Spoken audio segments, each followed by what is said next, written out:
அரேபியக் கடல் நீல நிறத்தில் உள்ளது. வங்காள விரிகுடா பச்சை சாம்பல் நிறத்தில் உள்ளது.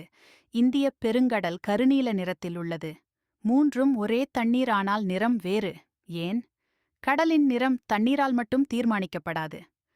3 முக்கிய காரணங்கள்: ஆழம், நுண்ணுயிரிகள், நதிவண்டல். அரேபியக் கடல் ஆழமானது. சூரிய ஒளி ஆழம் செல்வதால் நீல அலைநீளம் மட்டுமே நம் கண்களுக்கு திரும்ப வருகிறது. அதனால் நீலம். வங்காள விரிகுடா, கங்கை, பிரம்மபுத்திரா போன்ற பெரிய நதிகள் மண் துகள்களை கொண்டு வருகிறது. அந்த வண்டல் நீரை பச்சை சாம்பல் நிறமாக மாற்றுகிறது.